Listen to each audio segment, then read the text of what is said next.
Nate, you beautiful man. How are you, sir? You ready for another episode of Tackle and Tacos, a fishing podcast? Yeah, absolutely stoked as always. Let's Yeah. uh let's let's get after it. How Yeah. you doing? I'm good, man. I'm good. I want to try and rehash something.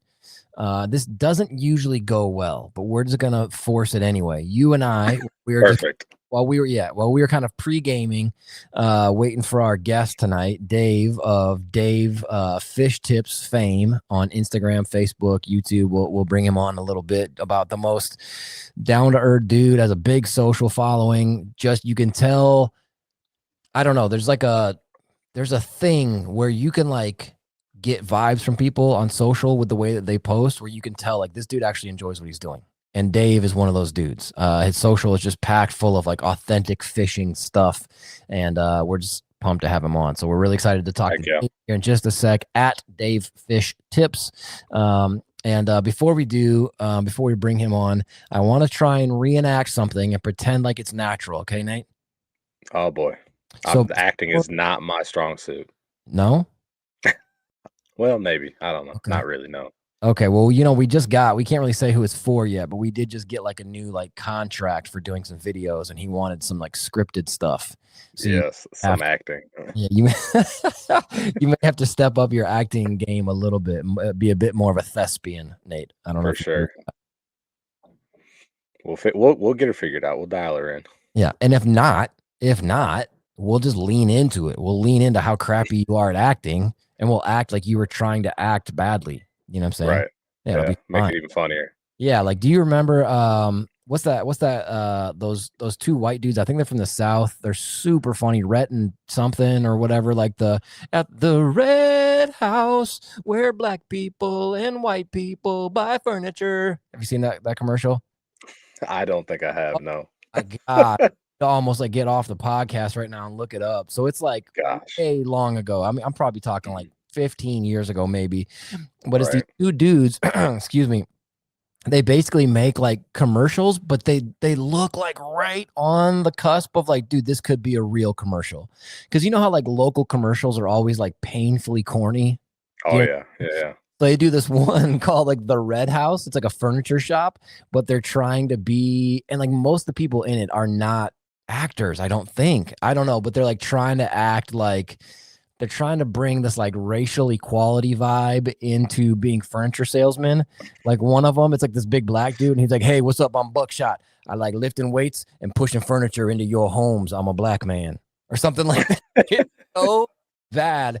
And then it shows like the two dudes are like at the red house, and then another one's like, "Hey, my name is Don. I'm white. I love lazy boys," or so. It's so, but it's just like right on the cusp. We're like, is this a real commercial? It's not, but it looks like it is.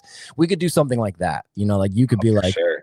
"Oh man, my name is Nate. I do like to fish," or so. Like we could just let it be corny. I don't know, whatever. But Yeah. anyway, what we were doing before we had the pleasure of talking to Dave before kind of the podcast was I have a messy desk. You wouldn't know by the way that I have it framed up in front of me with the computer, and that's the great thing about a computer. The great thing about a camera, you can just cut out what you don't want on the camera. So in front of me, you can hear probably I have lures all over. I have like loopholed things. I have like grizzly hats, and I have the soundboard over here. I don't want to even move the laptop because if I do, you're gonna see how messy it is. But one of the things I saw was this gem, Ooh hoo hoo. Action Sure Slayer. These worms are from, if you can see here, 1984. I didn't realize how old these were. I knew they were old, but I didn't know they were that old. And then Nate, where you at? Nate actually also has a bag. Like, what are the chances of best action Sure Slayer? And it's Yes. so cool. Like the packaging is so retro. What my color is called Grape Firetail. What's yours? Black grape. Is that because you're black? Well, I'd like to think so, but I don't know You if I got that know lucky. black people like fruit soda? Because when I grew up, like with some of my like, because we've said this before on the show, I grew up around mostly black people as a young man, and Yeah, yeah. we called it ghetto pop, but we loved grape soda, strawberry soda, pineapple soda. Honest, do you like grape soda and that kind of crap? I know you don't really drink it now, but I will occasionally drink a flavored soda in the fruit form. So If you had if I had to go, it'd Spreckers grape be soda, what's that? have you ever had Spreckers grape soda, like the glass bottle Spreckers grape soda? Oh yeah, yeah, I Oh, have. Yeah, it's that's so good. really good. Yeah. My top two are it's probably a toss up between grape and strawberry. I don't know Yeah, why, but dude, strawberry soda's dope, dude. yeah, it is. When it's like when it's hot out, man, I could just guzzle like a liter, like blah, blah, blah, blah, just go through some strawberry soda. And then the other one I had, we had like a old lure off. This one's really cool. This is called a Fleck Weed Waiter. It's blue, black, black, blue, half ounce. These are just things I had on my desk here in like the quote unquote studio, but I just, we're tackle and tacos, and I'm a tackle junkie of old, of new, and old tackle like this. It just fires me up. I think it's so cool. And then I have another one that for some reason, when I say this in my head, it sounds borderline racist, although it's clearly not. But this is called a Jigga Whopper. It just sounds like I'm trying to like sort of like slang something racist out. I don't even know how old this is, but it's like and the funny thing is it's called, and if you're only listening to this episode, you should jump over to YouTube so you can see what the heck I'm talking about at Tackle and Tacos. But Jigga Whopper, and it's not a jig. As you might think, if you heard the word Jigga Whopper, you probably thought it'd be a jig. It's not. It's a spinner bait with eyes on the blade. And I don't know. I love that. You got that old reel there? What's that you were showing me earlier? Yeah, It's I got got this that super up rad here on Johnson spin cast, or as most people call it, a push button reel. Dude, look at that thing. Metal frame, old white handle that's just yellow as bejesus from years of use. Is look at the that drag. top? That's the drag. Oh It's my like god. a dial system drag. On the top of it. So if you're only listening, Well, it's on what it's on like the like a front. push button. Yeah. Yeah, the front, whatever you Yeah. want to call it. So like if you're looking at a push button reel, right above where your thumb goes to cast, there's this ancient looking old like egg timer dial that's actually the drag on this Johnson. What is it called? A Century Yeah, push button Johnson reel? Century It's so model 100B. 100B. Like that is so freaking Yeah. cool, dude. Yeah, I love all that old tackle. Not to sound like a cheese ball YouTuber, but straight up, if you have old tackle, dude, send me pictures. I'm not kidding. I eat that stuff up. I love it. I can't get enough of that stuff. I don't know as much about it as some of my friends do, or like, oh, this brown-eyed rattle trap from like this year to this year is worth like a fortune, which that's a real Right. thing. But I don't know all that kind of stuff or which wiggle warts are best and blah blah blah. But like, I love all that old stuff, and I even like this is not like super old, but like old Excalibur stuff. They made some of the coolest baits for a while. The crankbaits, the lipless were my favorite. I have quite a few of the jerk baits, but not a company anymore. But if you find it online, you're gonna pay for it. You're gonna pay a lot, and I got this for $3 at a tackle shop. Yeah, I've got like a little plastic tote out here in front of me, like the 3-tiered tote, and in the bottom of that I probably have I don't know, 8 of those or so, maybe, Yeah, they're the give coolest. or take, probably 8 or 10 I just love all the roughly. stuff. And it's funny too, because Yeah, in this, like in front of me right now, I have this really cool live target crappie crankbait. I don't know if you can see that on camera very good. yeah, But yeah, this yeah. just like a super old school lure. Yeah, it does. I That's get the good rad. crankbait, but I mean like that's a new bait and that looks just like an old one. I don't know. There's something about those old baits. They're just unique to me. Nate, hit us with our socials real quick. I'm gonna take a drink of water. And then we'll talk about sponsors real fast, and then we will bring Dave in, and it's going to be dope. Yeah, so while Jordan is wetting his whistle, of course, all of our social stuff is at Tackle and Tacos. Pretty simple. Tackle and AND Tacos, Facebook, Instagram, and the YouTube, Yeah. where we've been trying to post a lot more shorts and all kinds of content. So if you haven't checked out the Tackle and Tacos YouTube, where we have these videos of I guess the majority of our podcast right on there, where you can watch and see and watch our crazy faces hold up some ancient lures and old reels. So yeah, at Tackle and Tacos, Jiggle Whopper. Yeah. That's actually a sick name.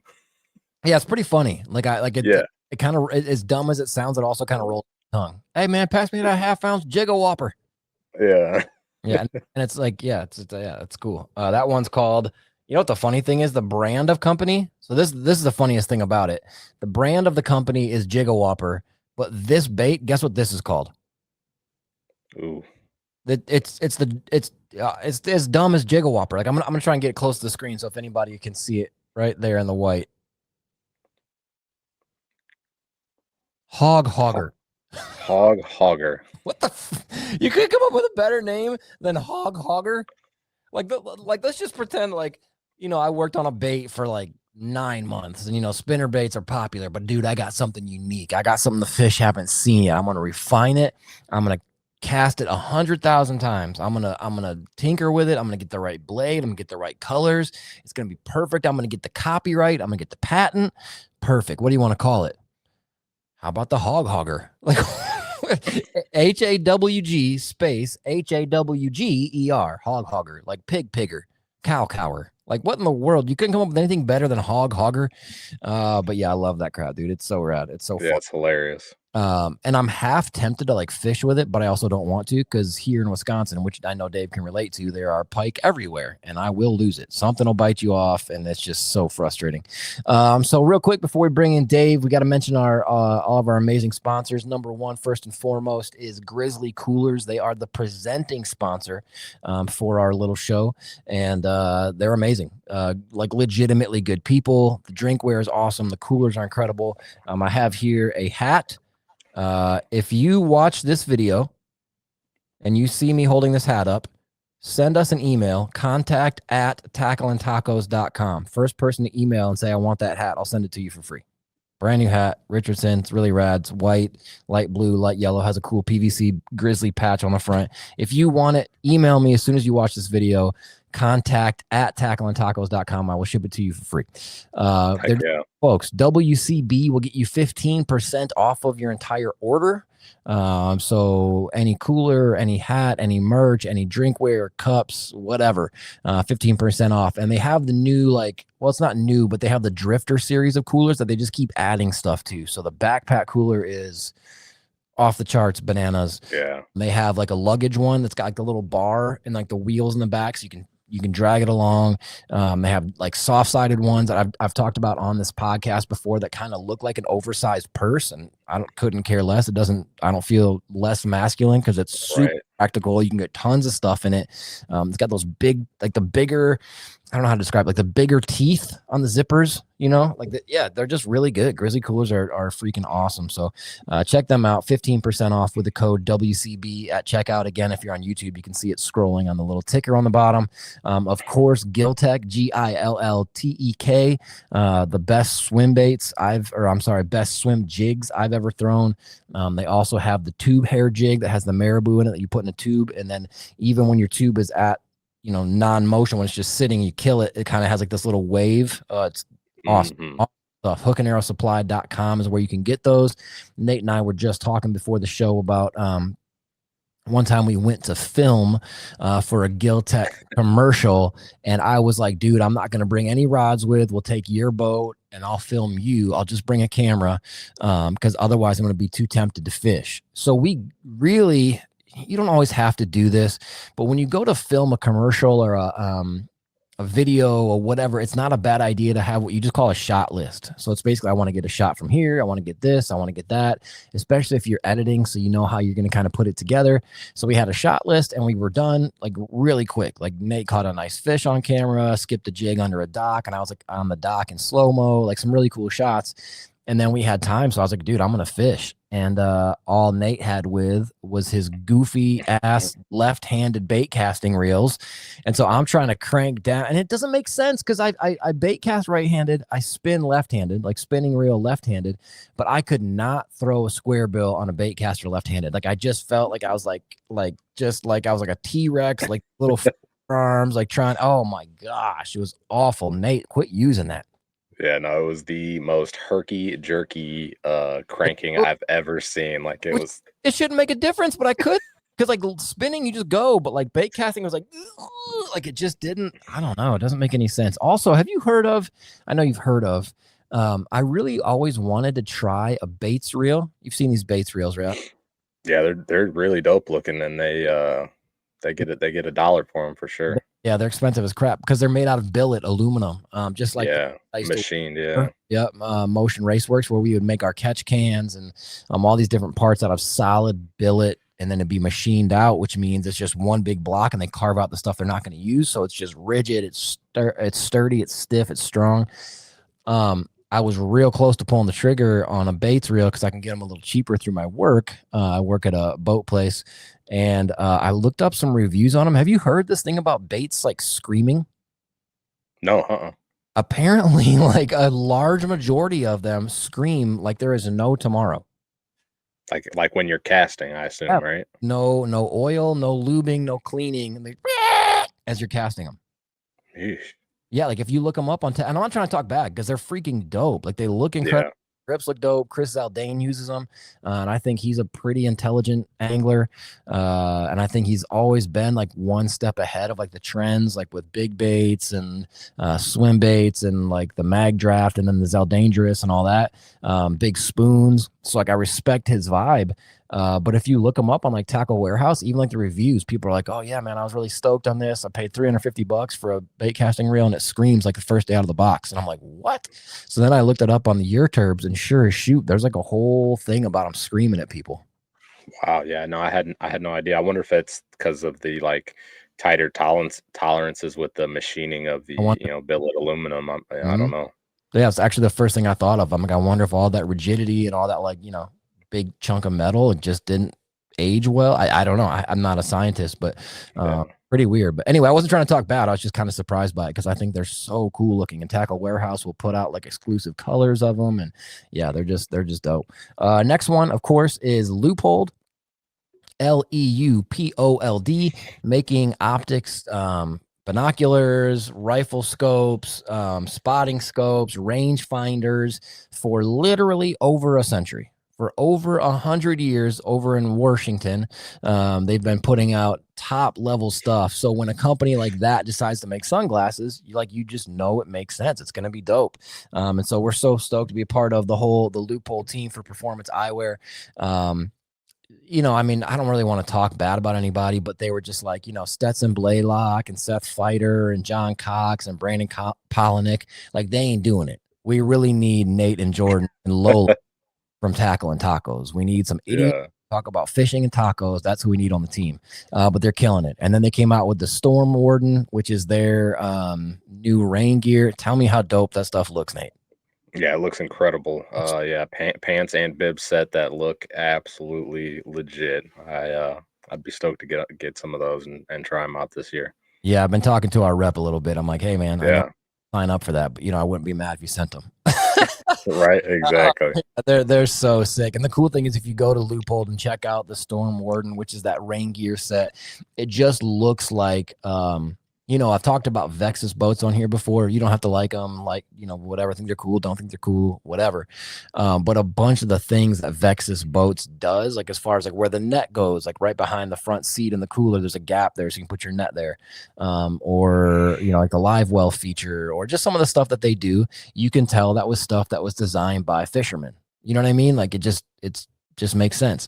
And the Storm Warden, when you look at the pieces of it like up close on the website, it just looks so logical and thought through and intentional, and there's not a bunch of extra frills and things you don't need. It just looks bad to the bone. Yeah, Colin, our rep, was telling me that they had been working on it for a long time, so it's pretty cool to see it finally come out. That's leupold.com. And then our last one, certainly not the least, is Moldy's Marine, who is just one of the coolest dudes on earth. Jeremy Moldrum, veteran boat magician. Look him up online. Detailing to fiberglass work, electronic installs. He'll tow your boat from the lake to the lake, doesn't matter what it is. He's got a dually. And Moldy's Marine is MOLDY' Marine. I think that's it. Nate, should we bring the man in? Yeah, let's get Dave in here and let's get after these fish tips and stories and all the good stuff. What's the clapping one? Nope. Not that one. All right. Sometimes I mess up my buttons, so I got to make sure I don't want him when he comes in. But yeah, like I said, we were really excited to have Dave on here. And here's the cool thing too, man, is we were supposed to have him on, I think it was last week or the week before, and then just some stuff came up. We had to kind of cancel last minute. He's like, "Oh, that's fine," and people don't always have to be like that. They don't have to be so chill and courteous and gracious. And so I'm just pumped to have him. So with no further ado, let's bring the dude in all the way from Appleton. Dave Fishtips. What up, Dave? How's it going, everyone? Hey. Dude, we're so pumped to have you on, dude. How are you doing, my friend? I'm doing great. Yeah? I mean, it's Monday, so I had work, but otherwise, Yeah. What do you do for a living, brother? I make pottery for a living. You make pottery? I didn't know that. Yep. Huh. What? Those guys right there. That's freaking dope, dude. That's rad. One thing that you do that with? What's that? Do you have like your own business that you do that with, or how does that work? No, I work for a company called Sunset Hill Stoneware in Menasha. Okay. Well, technically Fox Crossing. Yeah. But yeah, we are a production pottery facility, so we do big orders, big custom orders for people all over the country. Dude, can I just say though, like from following you on like socials and stuff, that is not what I expected you to say for what you do for a living. You know, I thought you were gonna say you were like a pipe fitter or a welder or whatever. Nope. Pottery. That's so cool, dude. How'd you get into that? I mean, I started in high school actually. I started doing just our basic art classes, and eventually we did pottery, and I was a natural at that, and I just kept up with it. I started going to college to open my own business, but then turns out college wasn't for me. So after I moved up into the area, I found out about this company and started working there, and it's been over 9 years now.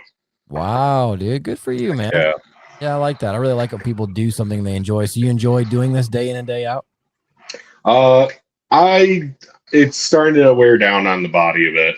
Okay. It's really hard on the joints. Sure. Like what is it you do? Are you like you're not making it's not like that post where you're forming pottery all cool and pretty all day long, right? Or that's what I do. I throw pottery on the wheel. Do you actually? Really? Yep. Wow. About 180 mugs a day. What? That's what Yep.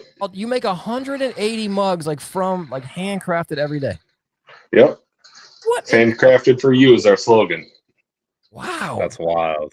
I don't even know how to like follow up. Nate, are you hearing this? Yeah. No, that's absolutely wild. Yeah. I was gonna ask what like his biggest project is, but if he's out here forming mugs 180 a day, that's plenty big enough. Yeah.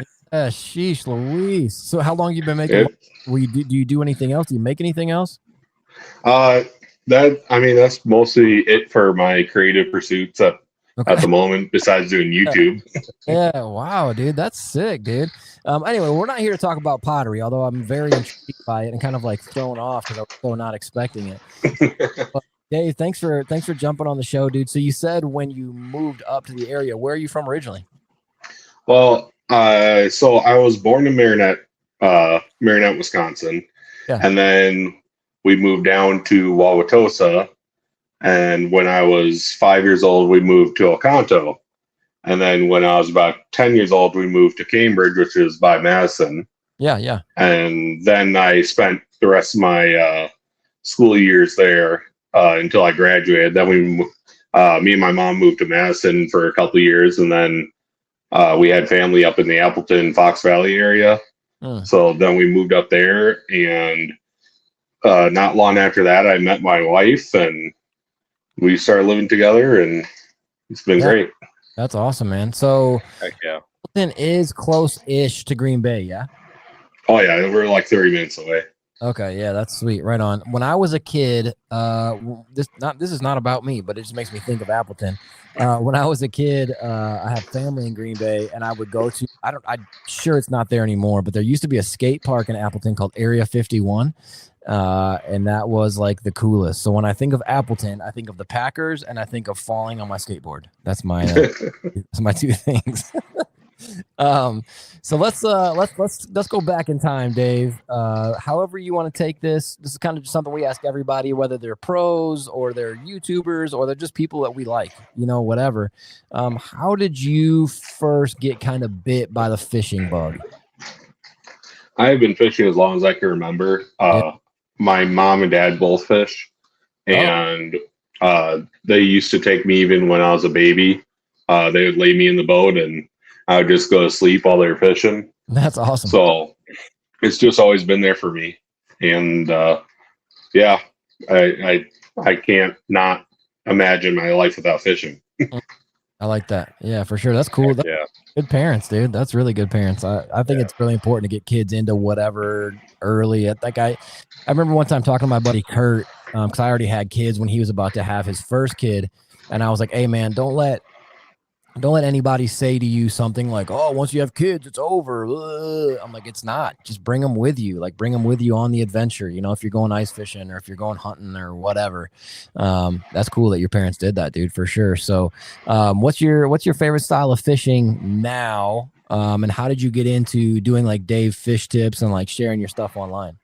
Yeah. So my favorite style of fishing now is probably ice fishing. Okay. Especially jigging under sonar. Mostly it's been for panfish, but now I've been getting more and more into walleyes, fishing those. I was just fishing for walleyes yesterday night. Yeah, how did it go? But it went really good for me. My buddy didn't catch anything. That's all right. Yeah, that's okay. Right at dark, I got 3 right back to back to back. Dang, that's sweet. Heck yeah. But yeah, so I started doing, originally the channel is called Dave's Adventures. Okay. And I started doing it because I go fishing by myself mostly. Back then I was also working at a gas station bait shop. Oh, So I had off during the week. Nobody else would be able to come fish with me. So I was fishing by myself, and you can tell everyone what you caught, or you can show them. And so I was bringing along an old digital camera and took a picture of every single fish I caught. And and it started getting to be a little bit too much. Yeah. So then I decided that I'd start making videos of it instead, because that was easier than taking pictures, just so that I could share it with my friends and family and stuff. Yep. And I think my first video that I actually posted was of my family camping trip. And then I just kind of put that on the back burner a bit. And eventually, during ice fishing one year, I took some more videos with a off-brand GoPro that I had. Okay, yeah. And my goal was to make 1 video a month then at that point. And I just kept seeing more success. I started getting into the filming aspect of it more and more. Mm-hmm. And now I go back and I watch my own videos back again because I find it fun to watch them. That's awesome. Heck yeah. Do you like your old videos, or are you like, dang it, these are terrible? There's some that I'm really proud of. It seems like the ones you're most proud of are the ones that are the most underappreciated as well. Ways, yeah, they never get the views. Yeah. Stupid, and it blows up. Yep. Yeah, that's awesome. So what are you doing now? I mean, with like Dave Fishtips, you're on Facebook, Instagram, YouTube. What is it you're trying to do with it now? You just having fun, just sharing your stuff, or what are you doing? Yeah, I mean, I'm on TikTok as well. Oh, TikTok. I do lives on there sometimes while I'm ice fishing. That's a lot of fun to do. Let me edit this ticker real quick. Sure. Yeah. While he's editing it, you said something about now you have been targeting walleye over panfish. Is that just like a change in the area, or baits, or depths, or what? What do you switch up to target the walleye? Yeah, I mean, the Fox Valley is it is a walleye centric sort of area. That's what everyone's going after on Winnebago and the Bay and the Fox River. And so, if you can't beat them, join them, I guess. I was talking to a local bass club last year, and it seems that we've kind of disbanded it because we just couldn't sustain it. But they're like, yeah, I mean, it's hard to get people to fish for bass around here because everyone wants to fish for walleyes. It's true. But yeah, and there's just so much opportunity to catch walleyes out here. I mean, Winnebago, the walleye season is open year round.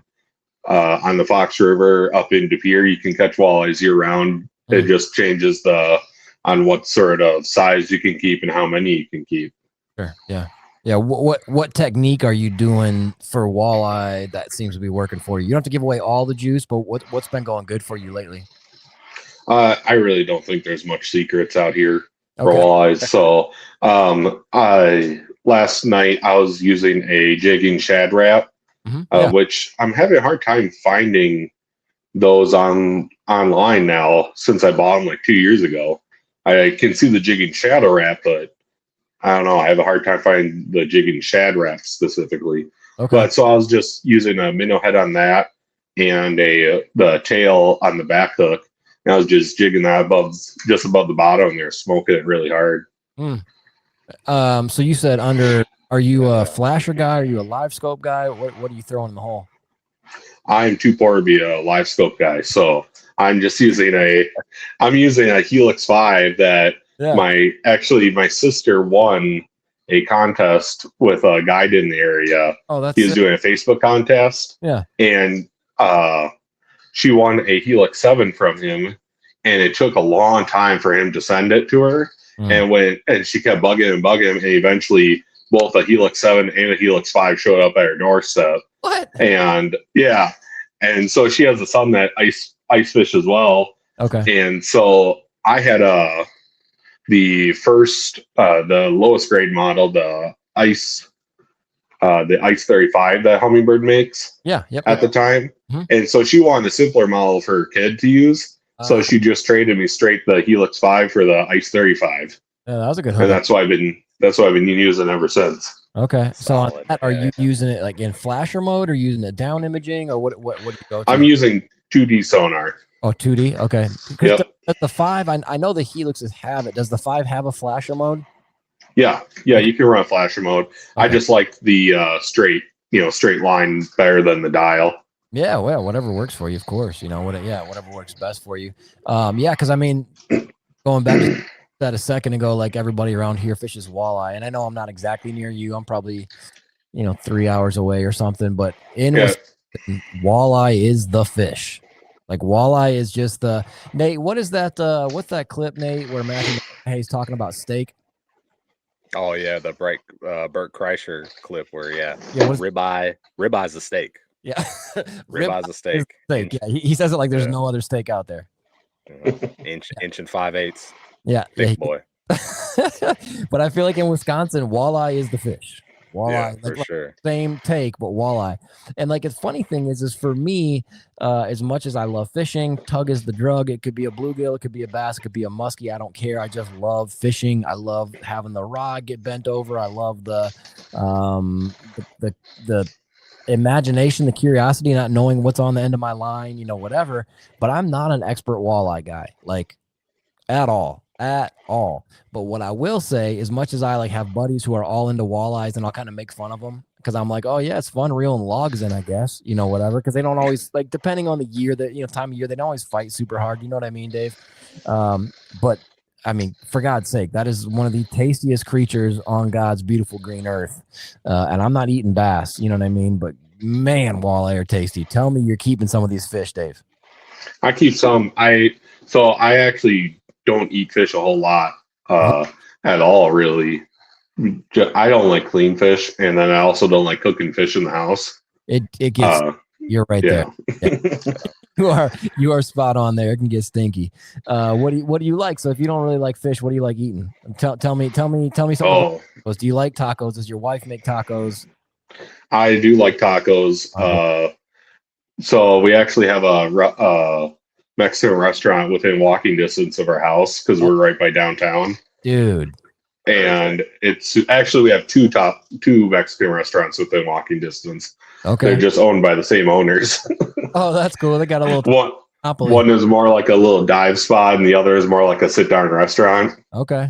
Yeah. But yeah, really, I just like any and all food. I like cooking food. I like baking bread. I like making homemade pizza. Just like everything. Okay, hold on. Wait. So you're a multifaceted human, Dave, and I like it a lot. So I didn't expect you to be a potter, and you're a bread baker. Yep, I like baking bread a lot. Okay, we talking sourdough? Yeah, give us some details here. Everything. I make sourdough. I do cinnamon rolls. Just everything. Really? How'd you get? Okay, all right. Let's go down that wormhole. How'd you get in there? That happened when I was living in Madison. I really like bread. Yeah. Actually, this is relevant. My dad when I was younger, he asked me, he's like, "Oh, you really like cooking? Like, how'd you get into liking cooking so much?" I'm just like, "I just really like to eat." So naturally, I had to start cooking. That's a valid response. Yeah. Yes.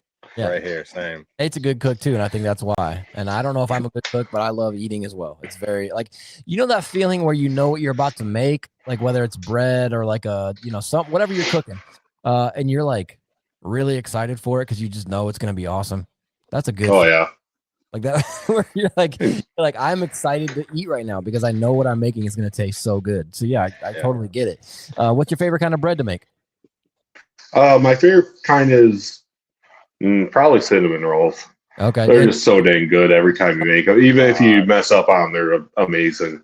Okay, so give us some details. How do you make them? What's in them? What do you frost them with? Give us some good stuff here, Dave. All right. So do you do the cream in the bottom? You ever do that? The heavy cream? I have not, no. Oh, okay. But maybe I'll have to try that. I don't know what that is. So it's just a recipe I found online, but you make the dough. It's just a bread dough with more sugar in it, pretty much. Okay. And then more sugar and a little more butter. You let it sit, rise, and then you flatten it out into a big sheet. You cover it in butter, and then you have a mixture of sugar and cinnamon that you sprinkle over top of that. You roll it up, and then you slice out your cinnamon rolls, pop them in a pan, the circles, and then let them rise again. Stick them in the oven, and then your whole house smells amazing. I like that ending, dude. Oh, sounds so good. And then I like a cream cheese frosted on them myself. My man. Dude, cream cheese frosting. That cream cheese is the frosting. Yeah. Cream cheese is the frosting. Yes. Walleye is the fish. We're doing a lot of superlatives here, but 3 more. It's so good. This household is very dangerous for waistlines because my wife also really likes to bake. Yeah. Her specialty is like cookies and cakes. Yeah. So my coworkers get a lot of sweets. Man. In fact, one of my previous coworkers said that she was going to marry my wife. Well, and then I had to divorce her.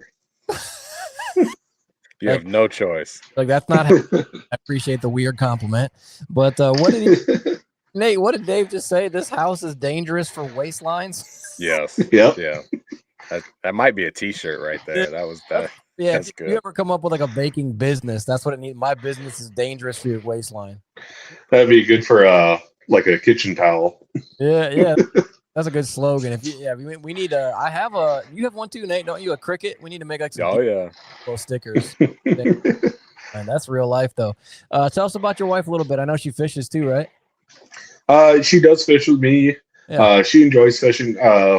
So she was mostly raised by her grandparents, and her grandpa always fished on the river, catching suckers and red horse. Oh yeah. You know, that was sort of his bag. Mm-hmm. So this is my wife's grandma is Puerto Rican. Oh yeah. So they actually met when he was in the Coast Guard. He was stationed down in Puerto Rico, and he decided to take a Spanish class, and she was the Spanish teacher. And so they fell in love, and they moved back to Wisconsin. I don't know why they left Puerto Rico because seems great down there, but yeah.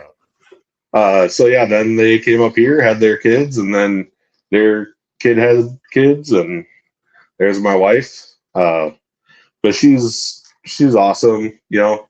I mean, every great man has a great woman right next to him. You ain't wrong. But yeah, you know, she works from home and she takes care of our 3 dogs while I'm off doing whatever. Yeah, that's awesome, man. What's your wife's name? Nicole. Well, shout out Nicole. Also, yeah. Also, your wife's story sounds so similar to my wife's story. My wife is Puerto Rican. Her grandpa was in Army, I think, or something. He got stationed in San Juan in Puerto Rico, and that's how her grandma. And that's wild. Like that's a crazy. I'm pretty sure the way that their story went is not a Spanish teacher, but I think he went to her because she was a hairstylist to get his hair cut. And then was like, you like my payload? Give me your phone number, girl. You know, yeah. So thank God for that, because my wife is also awesome, and you are spot on. Behind every good man, it's a great woman. That's the facts. No doubt.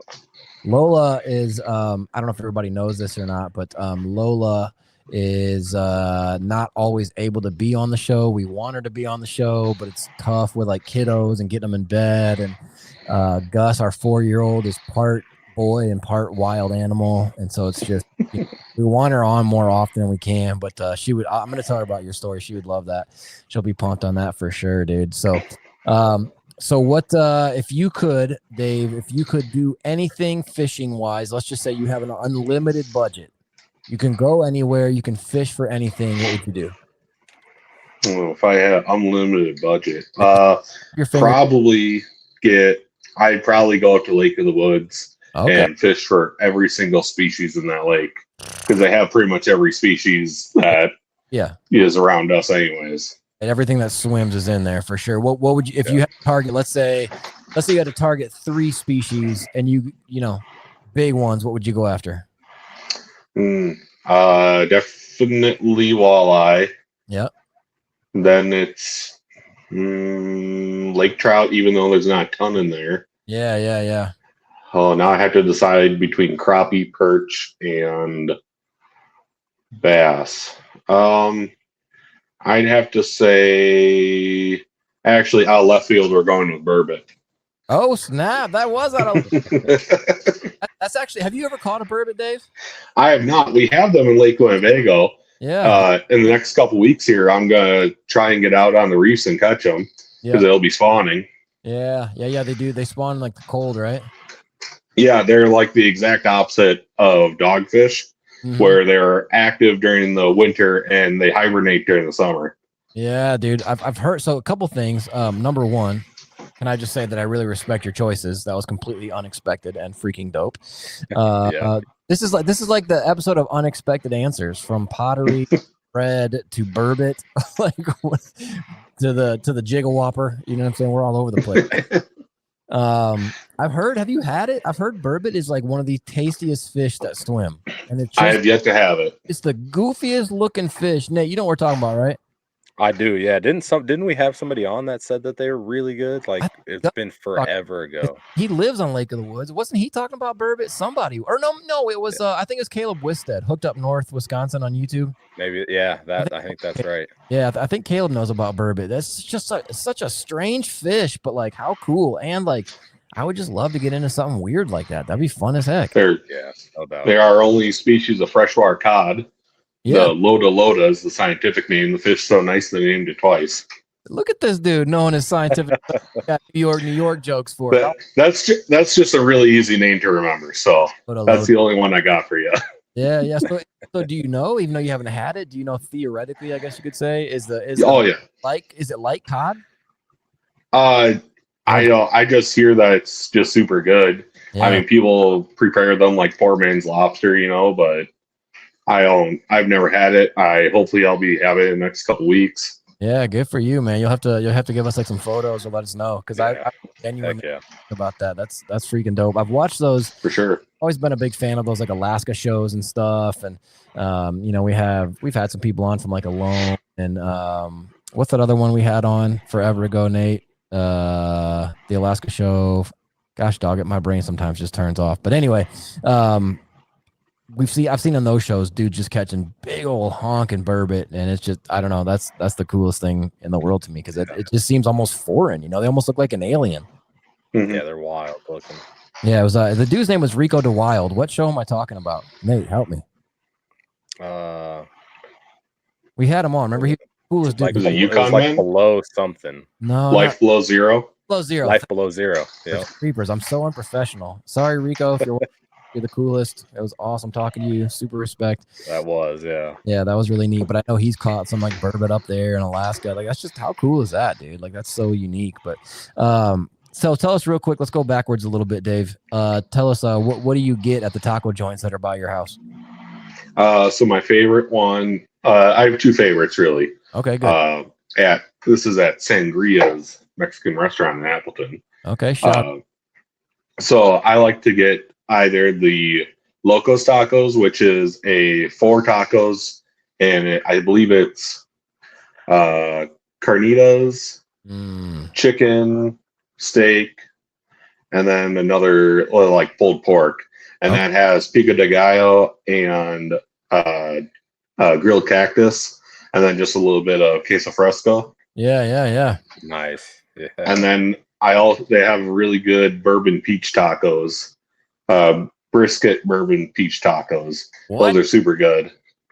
So it's like a bourbon peach barbecue sauce with like a beef brisket sort of, or maybe that's pork. I can't remember. No. But yeah. So yeah, then they have the meat there, and then they have just a little bit of cabbage on top of that. And for me, it's the perfect amount of spice. Yeah. It's like it's hot. Man, I can't remember the name.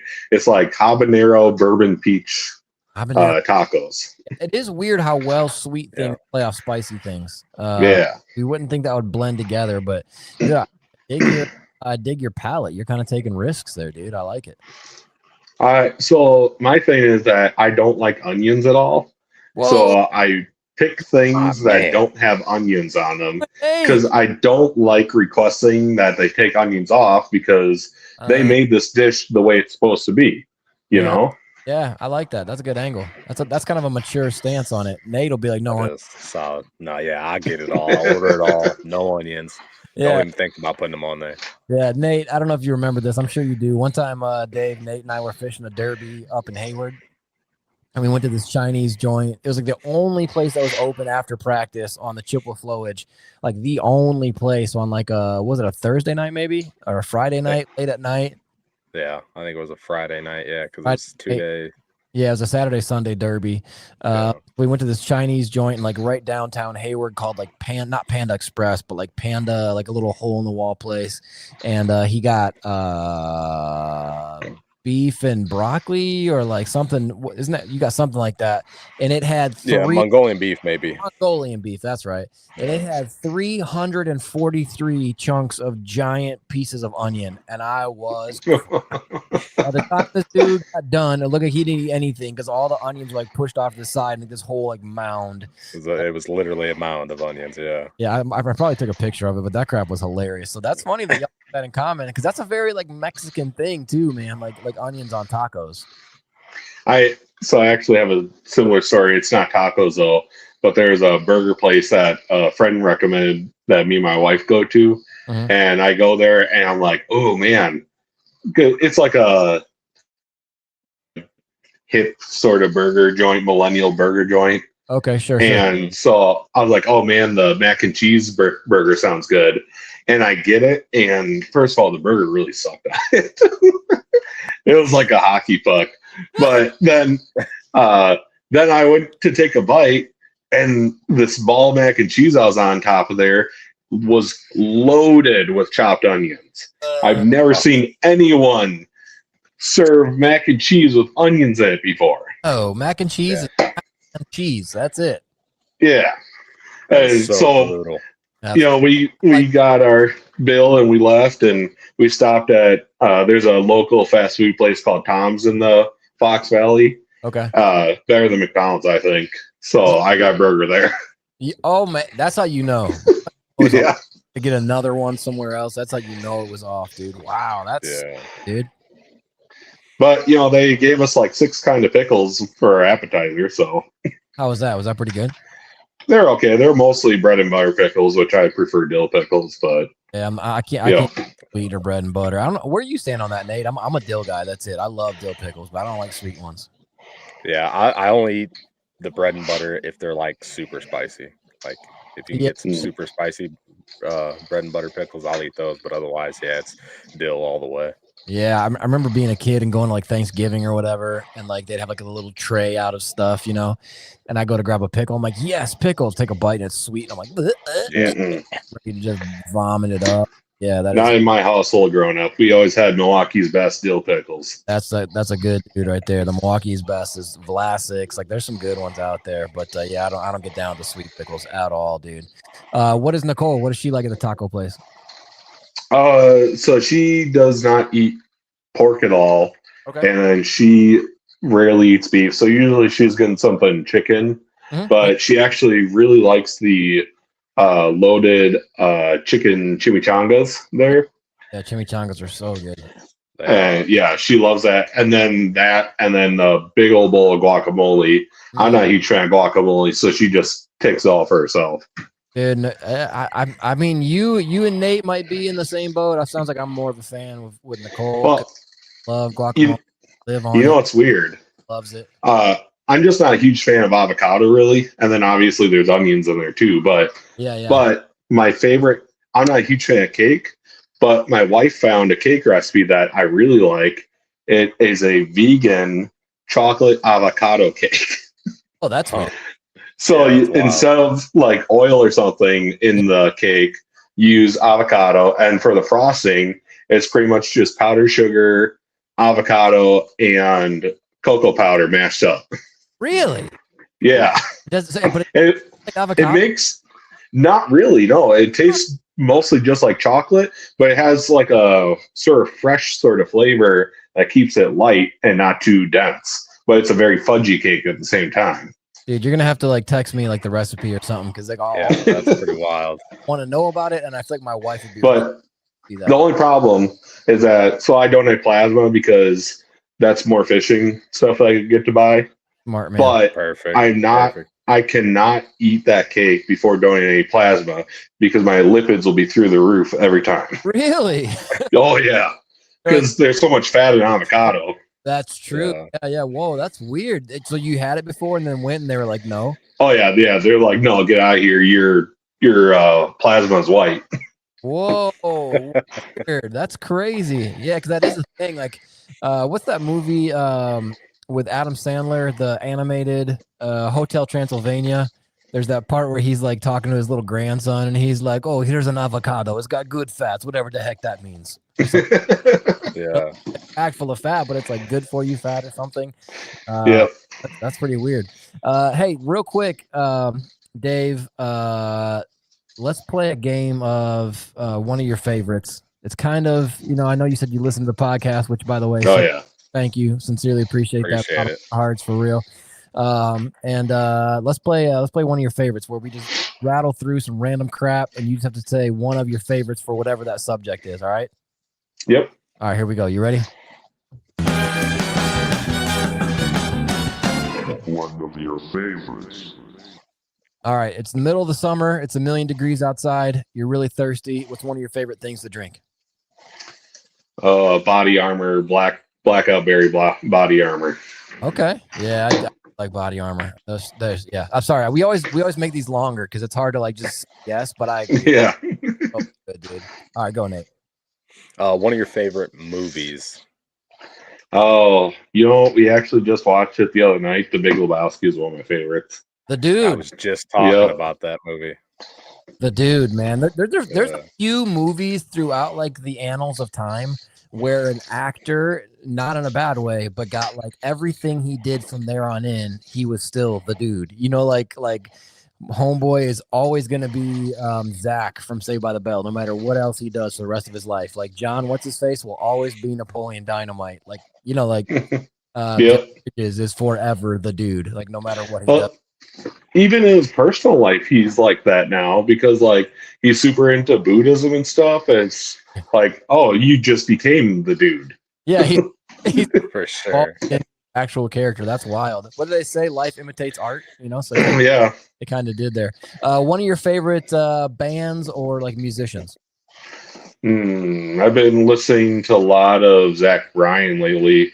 I just don't listen to a whole lot of music, but usually it's something in that sort of realm of not Nashville country. Yeah, but like, Zach Bryan, Zach Top. There's a bunch of guys out there who are doing like modern country, but with an old school soul to it, which I really like. Yeah. Yeah, my son Dominic, he'll love hearing you say that. He loves Zach Bryan. He Oh loves yeah. yeah. All right, go ahead, Nate. One of your favorite bass fishing techniques. The wacky rig. Mm-mm-mm. Wacky rig worm. Yeah. We have on Little Lake Butamore, which is like 9 minutes away from me. Mm. There's a couple bridges that cross it, including like a walking bridge that used to be an old railroad that they turned into a walking bridge. But there's all these pylons that you can just cast that wacky rig up against there, let it fall, and you'll just see your line start to move and whack.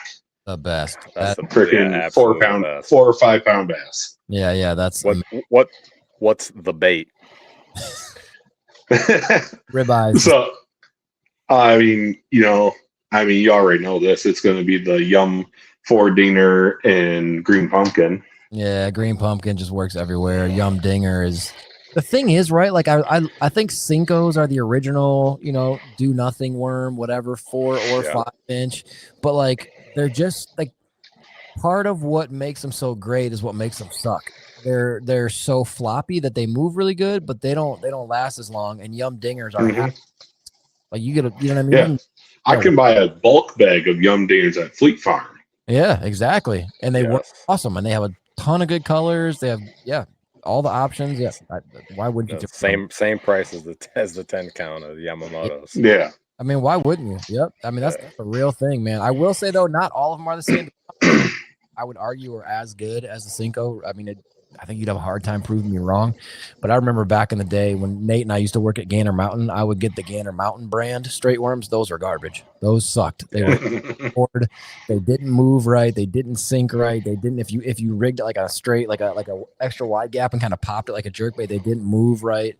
Those did not work. But the Yum Dingers absolutely do. All right, one of your favorite places to stop for like food or something if you're on a road trip. We know it's not McDonald's because you prefer that place by you, but what's one of your favorite places to get some food? Oh, I mean, usually I'm going to be in Wisconsin, so I'm probably going to stop at Quick Trip because they got the clean bathrooms and I can get egg roll or something like that there, Yeah, dude, I like this guy, man. This is an honest human being. Heck yeah.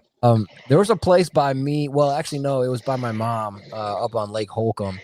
It was a Wisconsin. I think it was like an indigenous. I don't think it was a chain. It was just like a local gas station, and they had breakfast egg rolls, which sounds disgusting and was absolutely awesome. I got one strictly out of curiosity, but it was like sausage and egg and like green peppers and cheese and an egg roll, and it was dope. It was so good. I have to yell at Quick Trip for a second. Because when they originally had their breakfast egg rolls, they had that. Or else they used to have them. Oh, I didn't know. And then they brought them back for a little bit, and now I think they're on the Philly cheesesteak ones. But when I'm not a fan of green peppers or anything like that, either. So the one by my house, there was several times where I went to buy a regular pork egg roll from there, and it was the breakfast one, and I took a bite, and I'm just. Yeah, that's. Frick, that ain't cool, man. Oh, all right. Well, let's get on the wave of bashing Quick Trip then. One time I went there and got a Bavarian cream chocolate covered donut, and I bit into it, and it was lemon jelly on the inside. Oh no, that's unacceptable. That'll get you. Talk about being shocked. I'm like, what the? Like, I mean, just that was not it. That was not. Yeah, that was not the donut. You know what I'm saying? All right, go ahead, Nate. One of your favorite outdoor pastimes aside from fishing? Hunting. Yeah. No, trapping. We'll go trapping. You got a trap line there? Well, I'm not running a trap line right now, but I run a trap line in the fall. Okay. For muskrat, coyotes, and raccoons and possums. That's sweet. You do on it? What's that? You do pretty good on it? I mean, this is my 3rd year of doing it. So, I got 3 raccoons and 8 muskrats this year. Last year I got my first coyote. That was pretty cool. Yeah. But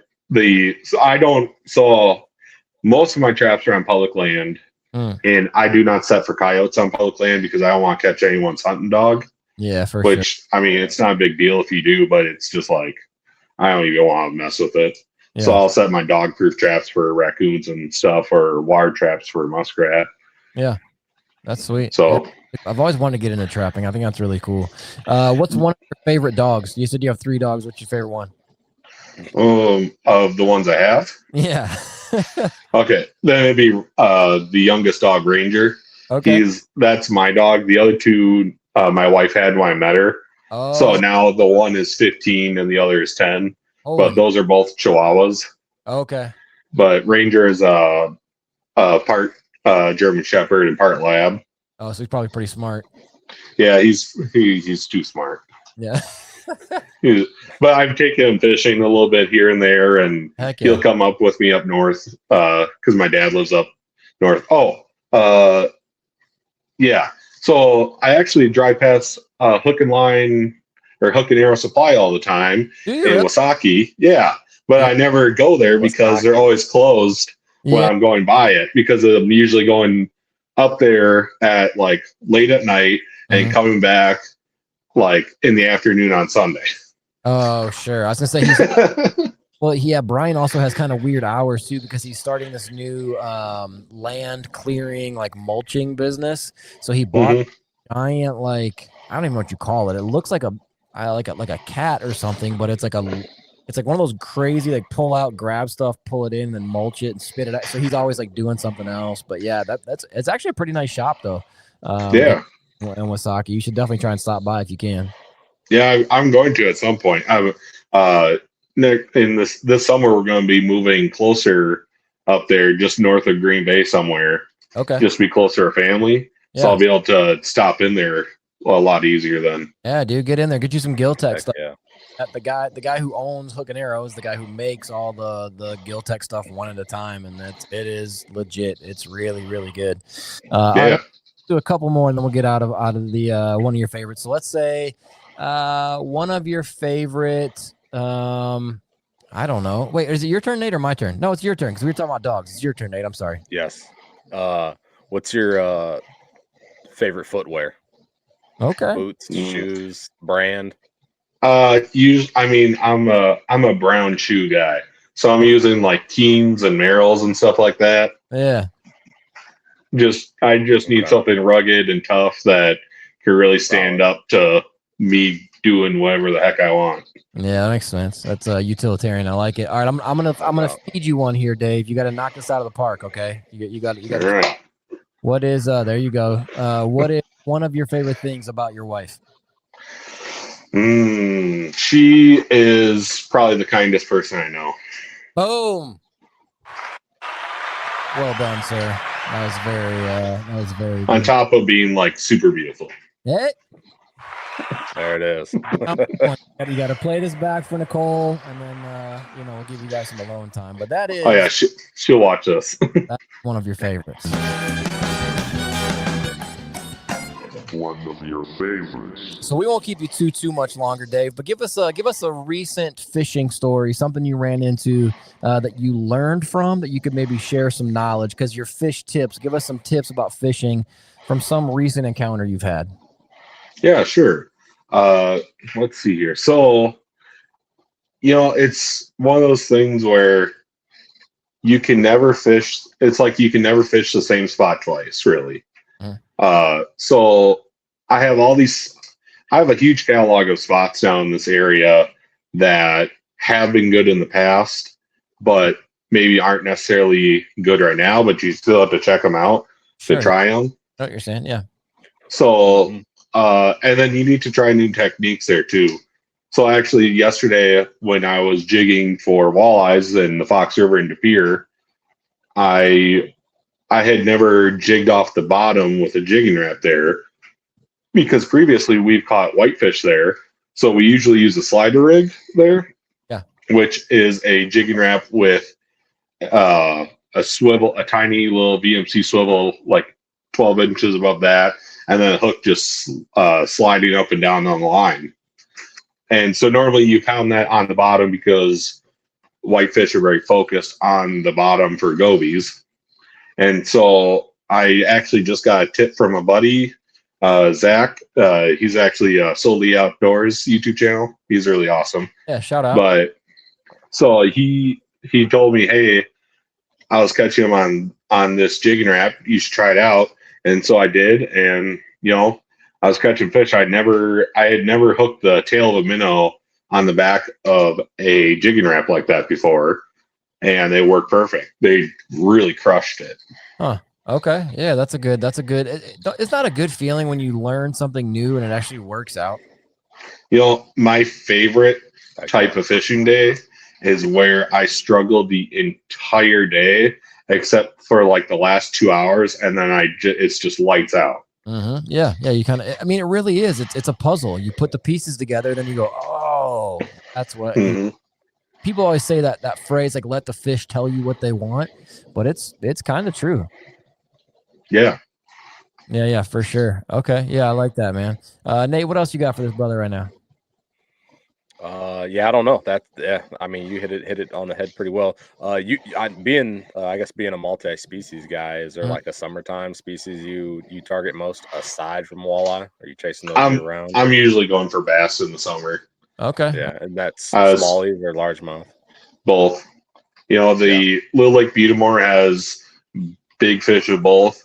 Otherwise, I'll be fishing for largemouth on other lakes in the area. I'll go out to like, Wapaka, or I was in Gresham like a couple years ago fishing out there in Lower Red Lake, and I love catching bass a lot just because they're a lot of fun. I started catching them more when we lived at an apartment complex that had 2 big ponds on them that are just loaded with bass, and they did not allow any fishing at all until the spring that we moved in there. Whoa. Yeah. That's cool. So we're catching like 4 and 5 pound bass out of those ponds. That's so fun, dude. Yeah, little honey holes like that are the absolute. Yeah. I know you said you like when we played one of your favorites. Just kidding. But I didn't know it was that quick.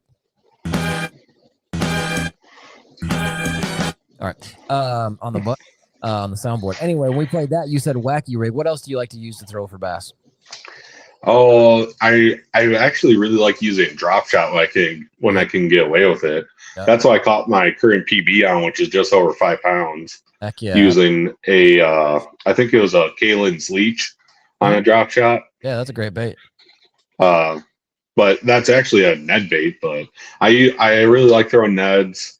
I like throwing spinner baits. I just don't do it as often as I would like to. I just need to throw them more because that's a lot of fun when you can. It's fun to really step back and pound into a bass on like a wacky rig or something. Yeah. But when you're reeling, all of a sudden it just like tries to rip the rod out of your hand. Yeah. That's so awesome. Yeah, spinner baits. I honestly think one of my favorite ways to fish for anything on this earth is spinner baits for smallmouth. If you can target smallmouth who are already fired up and ornery, like you said, they will pull the bait out of your hands, pull the rod. I mean, they will absolutely train wreck a spinner bait. It is so fun. Mm-hmm. Yeah, I mean that's just I don't care who you are. That's just fun to do. I had a lot of good luck this year I guess I would have been last year on a spinner bait. I threw it a lot. So yeah. It's weird to think of it being almost like slept on now because it's just been such a mainstay, such a staple in fishing. I mean they whatever we were talking with our new buddy Nick Trim last week, they outlawed spinner baits for a while on like the professional bass fishing circuits because they were just too good. They caught fish too easy, and then now it's almost like everybody's throwing a chatterbait, throwing a jackhammer, whatever. Let me ask you a question, Dave. You said the Ned rig, excuse me, and it made me think. Our friends at the Serious Angler Network, they have a show called The Lure Lab. And they just had Gussie on recently talking about the Ned rig, how it seems like with drop shotting and the free rig and obviously the jig head minnow, it seems like people have somewhat kind of like forgotten about the Ned rig. Do you think that happens from your perspective where like a bait almost like disappears, or not disappears, but it kind of goes out of style, even though it's still a super fish catcher. Yeah, that's happening with a lot of baits and stuff, where you get the new best thing, and people start leaving it behind, and then you're casting a river run and you're crushing smallings on it. Yeah, and nobody uses river runs anymore, but they're super good still. Yeah, you're absolutely. That was a good reference, and you're right. Yeah, because on that episode they were asking Gussie like, "Can you still catch fish on a Ned rig?" He's like, "Dude, I have like 2 Ned rigs all times," and that dude's one of the on earth. You know what? Actually, the Ned rig is starting to become popular for walleyes out on Lake Winnebago. Oh, is it really? Oh yeah, people are loving it. They just cast it right along the weed lines and just slow pump it back, and they get crushed. Yeah, I also didn't know until just recently that like a lot of bass techniques are kind of making their way over into, other species. Like, and I know this has been a thing for years now, but like you said, the drop shot, people drop shot for walleye, drop shot for panfish, people drop shot through the ice. I didn't realize that a lot of things that are kind of bassy have turned into other techniques or other species as well, Yeah, and there's overlap with everything. I really like using a fly rod for bass. That's super fun when you get a big old bass on a fly. Yeah, and it's just bending over the whole length of the rod. Yeah. Oh yeah. I have a couple fly rods still that I haven't used in 100 years. But when I was a kid, I got really into throwing flies for just like topwater poppers for panfish, and that's really fun. I've seen videos of fly fishing muskies, and I'm like, holy crap, that's wild. That's a wild combination of things.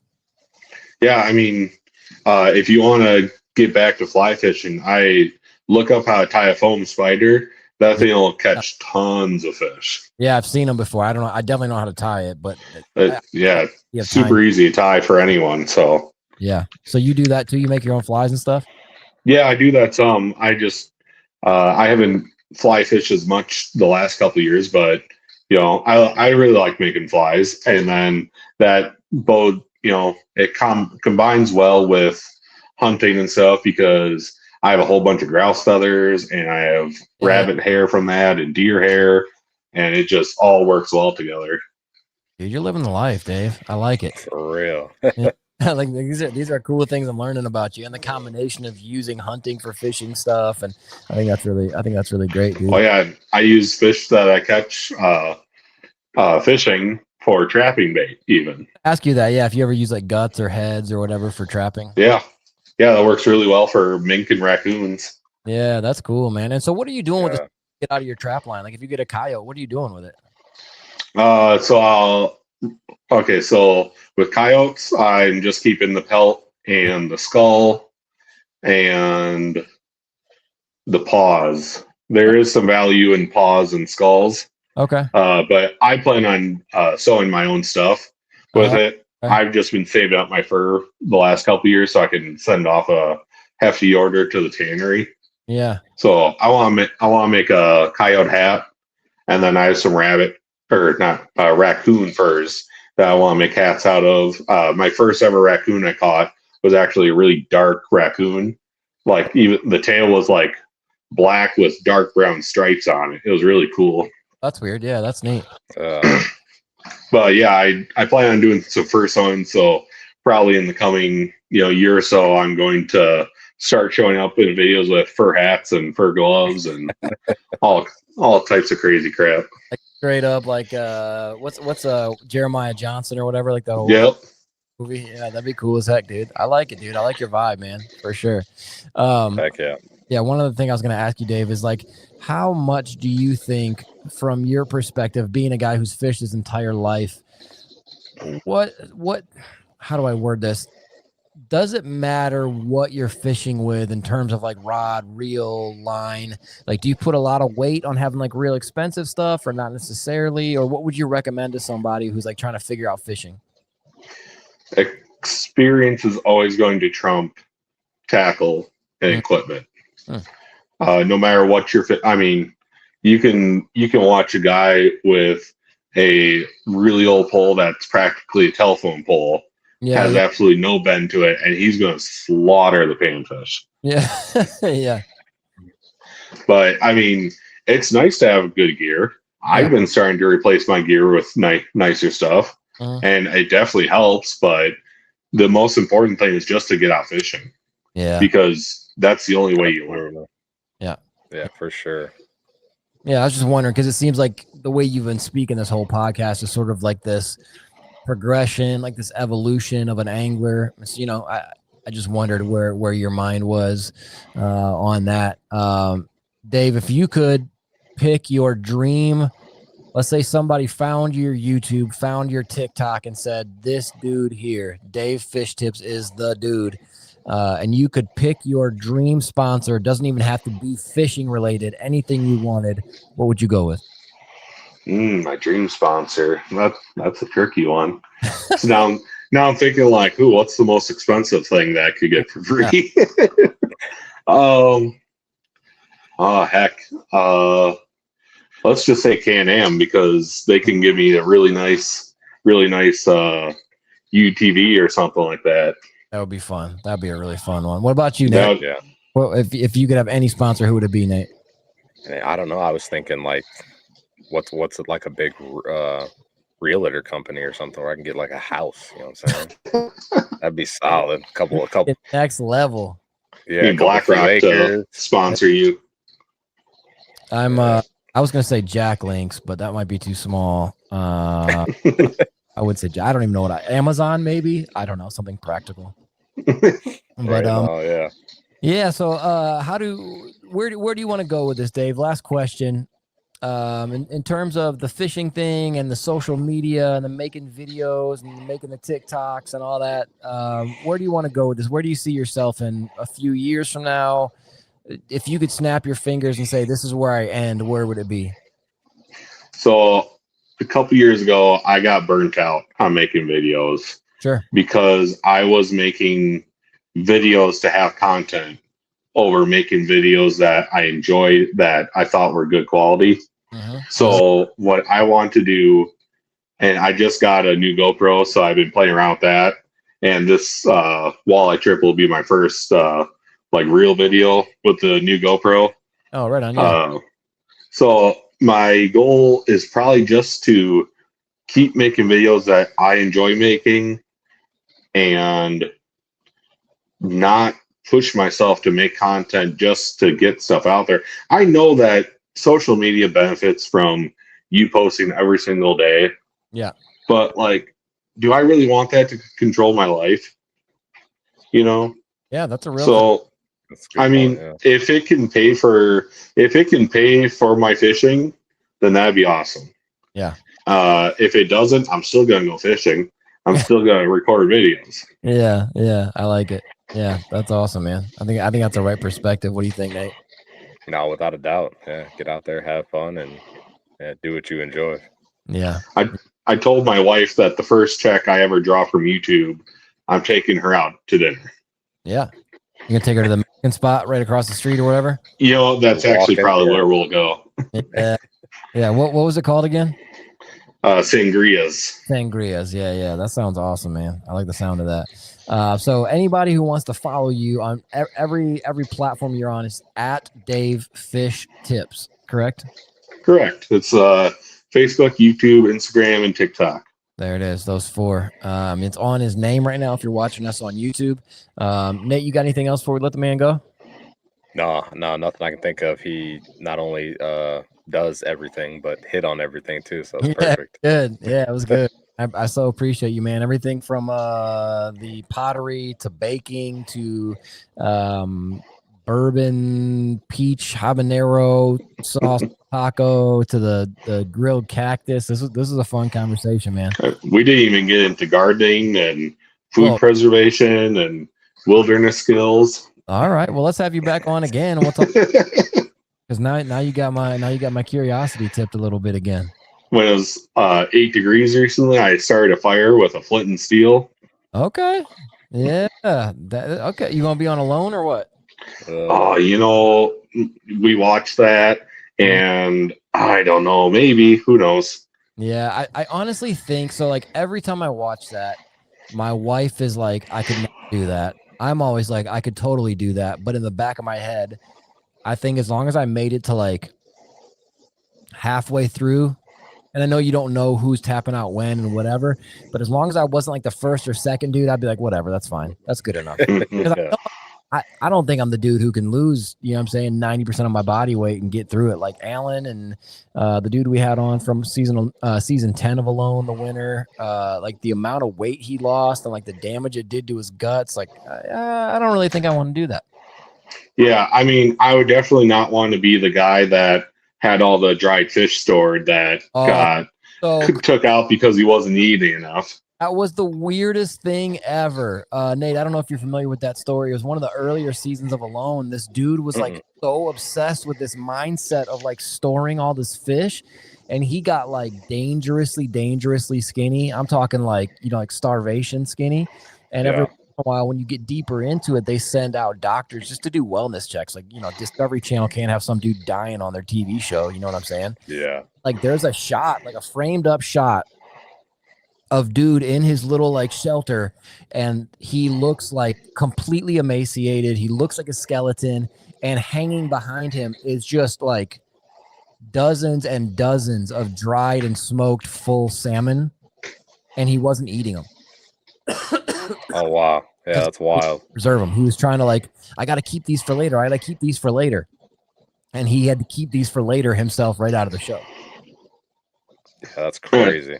It's like when you play video games, you save all your good items for the final boss, but then you don't end up using them in the final boss because you might use them later. Yeah, that's exactly it. Yep. He just sat there on those salmon and like got pulled from the game or got pulled from the contest for being, you know, underweight, and he had all the salmon just sitting on deck. It was crazy. But anyway, Dave, we appreciate you for jumping on Tackling Tacos, man. If you ever need anything from us, if we can ever help you in your journey with social media, with fishing, with taco eating, whatever, we'd love to be a friend to you. And thank you for coming on. I'm gonna have to get some Puerto Rican recipes from your wife, because my wife doesn't really have any, because her grandma made meals for her Polish husband that he would enjoy. Yeah, that's sweet. So yeah. Okay, yeah, my wife has all kinds of like Puerto Rican stew and all kinds of cool like Boricua recipes. So yeah, you hit me up. I'll link up Nicole with Lola. She would love that. Yeah. All right, brother. Well, we appreciate you jumping on, man. You go ahead and hang up, and thank you again, Dave. All right. Thank you very much. It was awesome being on the podcast. Yeah, thanks, buddy. See you later. Heck yeah, appreciate it, man. Peace. Heck yeah. So that was fun, man. That was just the most it was normal, authentic American human being you could have on the show. You know what I'm saying? I love that. I freaking love that. Yeah, no, that was perfect. The amount of, because he's got a lot of followers too. Yeah, the amount of like oohs and ahs that we got out of that was quite surprising. Some of the stuff you just would never have thought about, you know? Yeah, it was just not stuff that I anticipated coming out of his mouth. Like when he's talking about, I like making bread, and when I was like, wait, what? And then he talked about, oh, really? Oh, you got off work? What do you do for a living? Whatever. So Dave Fishtips on Instagram. Let's see, where are we at? He's just real. And I think people who follow him, that's why they follow him, because he's really, really freaking normal. Yeah, for sure. But he also bakes chocolate avocado vegan cakes. So. Yeah, what is that about? Yeah, he's got like 1,000 followers on YouTube, which is more than we have on our YouTube. And I love that. I love that, him being a normal guy who likes to fish, who filmed some videos, and then even had the balls to say, I was putting out content to put out content, not because it was what I wanted to do, so I stopped doing it for a while. That's awesome. Yeah, for sure. Most people who are on YouTube are not that type of person. They're going to just keep putting out content because you got to put it out, and he's doing what he's doing because he wants to love it. And that sounds awesome. So yeah, make sure you go check him out on Instagram, Facebook, Tiki Talkers, and the Yerturbs at Dave Fish Tips. We always said on the show, Nate, from the get-go, like from when you and I and Lola first sat down and said, if we're going to have a podcast, here's what we want. We always said we didn't want, no diss to anybody else, but we didn't want to be just professional fishermen and just these big name folks. And what we wanted to interview normal guys who like fishing.